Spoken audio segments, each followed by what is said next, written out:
Hi, welcome to my channel. Welcome back if you've watched my videos before. I'm currently on a journey of re-education and decolonizing my mind, and I'm reading lots of books, and I created this channel so that I could share what I'm learning with the world. If you're interested in coming along with me on this journey, then make sure you subscribe to my channel. I post regular videos talking about the books that I'm reading and the things that I'm learning. Today's video is going to be my December wrap-up. I read 5 books in December, and I wanted to come and talk about the books that I read and sort of my thoughts and ideas about them. So the first book I want to talk about is You Don't Know What War Is. That's written by werther, and I listened to it as an audiobook. I'll note that the audiobook is read by Keira Knightley. This book is the diary of Eva, who is a 12-year-old living in Kharkiv, Ukraine with her grandma.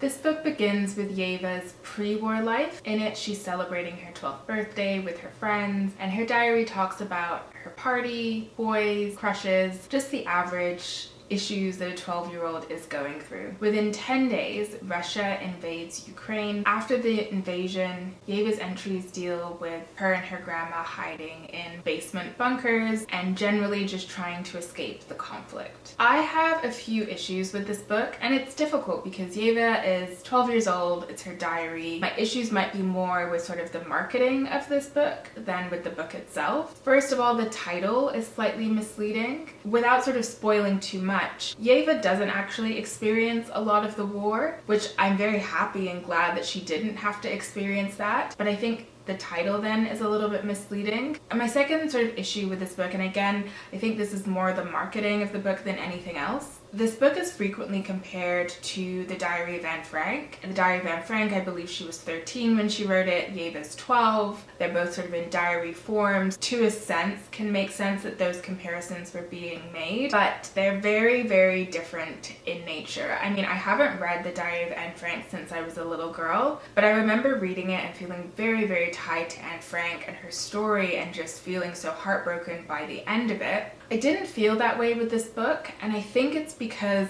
the diary entries are a lot less personal. It deals a lot less with sort of the internal feelings or issues that she's going through. I think this book is really tailored for younger people and not for adults. I think if there's like a young person in your life that doesn't really know about the war and wants a little bit of an understanding of what's happening, this is a really great introduction. When I was looking on Goodreads, I saw a commenter recommend another book, and that is The Orphanage by Serhiy Zaidan.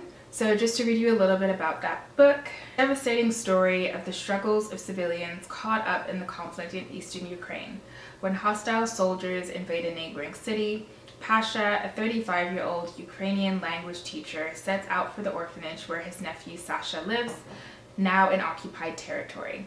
Venturing into combat zones, traversing shifting borders, and forging uneasy alliances along the way, Pasha realizes where his true loyalties lie in an increasingly desperate fight to rescue Sasha and bring him home. Recalling the brutal landscape of the road and the wartime storytelling of a farewell to arms, The Orphanage is a deeply personal account of violence that will be remembered as the definitive novel of the war in Ukraine. So I think I'm going to probably try and read that next month.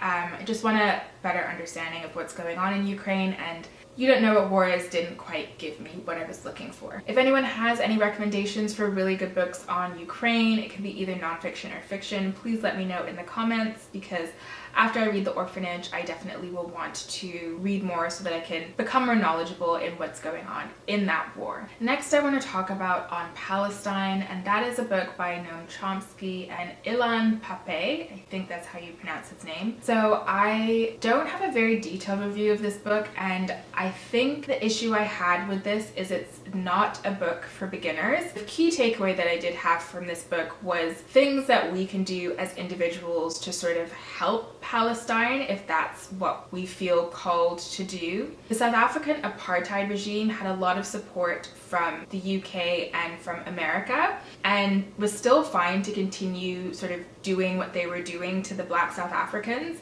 until they lost that support, especially from America.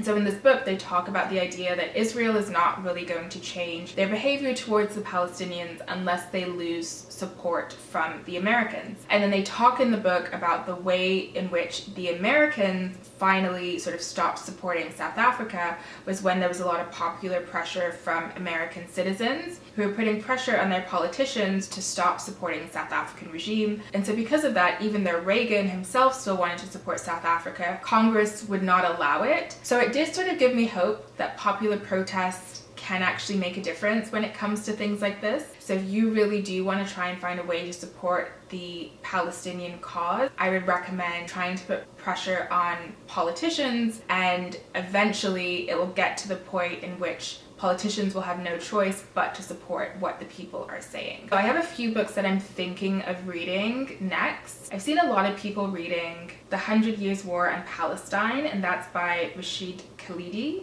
Currently has a 12-week wait at my library for the physical book, so not sure if that's going to be my next read. I also have been wanting to read some works by Edward Said. He has a few books on Palestine, so I might start with his. There's one book he wrote in 1979, The Question of Palestine. There's also another book he wrote in 1996, Peace and Its Discontents, Essays on Palestine in the Middle East Peace Process. So I might start with that one, but if anyone has any recommendations of books that were really helpful for them in terms of learning more about what's going on in Palestine, please let me know in the comments. I am definitely looking for recommendations. So now moving on to novels. The first book I want to talk about is The Sorrows of Young Werther, and that's by Goethe. I hope I'm pronouncing his name correctly. This novel tells the story of Werther, who is an intense, passionate, and sensitive young man. Werther meets and falls in love with Lottie, who is engaged to be married to another man. Despite Lottie's impending engagement, Werther becomes more and more infatuated with her, tormenting himself to the point of despair. Werther is a very romantic person, and I would say that this novel is actually very good at showing the negatives of being overly romantic. Werther sort of has this idea of Lottie and puts her on so much of a pedestal where even if he were to sort of win her love and affection, there's no way that she could live up to this idea that he's portrayed of her. And so I think Goethe does a really, really great job of showing how being overly romantic has its faults. This novel does deal with very difficult subject matter, so I would recommend reading the back of the book. I think it's also good if anybody ever sort of has this feeling of unrequited love. It can be good to read this book, and it sort of puts everything into perspective. One thing I really did enjoy about the book is the form that Goethe uses. So it's written in a series of letters, but the letters are all from Werther's perspective. It definitely helps one to sort of get inside the mind of Werther and really understand him in a way that I don't think you would have gotten if it wasn't done in the form of letters like this. This book has inspired me to read other books in the form of letters. I'm thinking of doing Clarissa by Samuel Richardson. In the Oxford World Classics introductory essay, they talked about this book as being one that really does this form of sort of writing in letters really well. So that is the reason why I wanted to give that book a read. The next book I want to talk about is The Metamorphosis by Franz Kafka. This is a story of a young man named Gregor Samsa who works as a traveling salesman. One morning, Gregor wakes up to find himself transformed into an insect. And the story follows what happens to Gregor after this happens. So this novella is absurdist in nature because Gregor wakes up as an insect, but then he never once questions why this happens. In fact, Gregor's biggest concern when he wakes up as an insect is, how am I going to get to work today? In that sense, it's sort of funny. The same goes with his family. They never once wonder or are worried about what happened to him. Now they're just wondering how they're going to go about paying all of their bills because Gregor was a provider. It's a very strange book. This was my second time reading this. I actually had read it back in high school, and I didn't like it in high school. And if I'm honest, I didn't really like it again. One of the themes that really stood out to me is the idea of the absurdity of life. Kafka heavily influenced existentialist thinkers like Sartre and Camus, and I recently just read The Myth of Sisyphus. If you want to see my reading blog on that, I'll include it in the description. And in The Myth of Sisyphus, Camus actually has a whole section talking about Kafka and the absurd. One theme that stood out for me is the idea of alienation, and we see that through Gregor's transformation into the insect. It really alienates him from the rest of his family and from humanity in general. And lastly, you have the nature of family, and I read a few essays talking about this novella, and from what I can see, Kafka himself had like quite a fractured relationship with his family, and I think that that very much is shown in this novella. I mean, the fact that his family don't really seem to be too worried about him and are more just worried about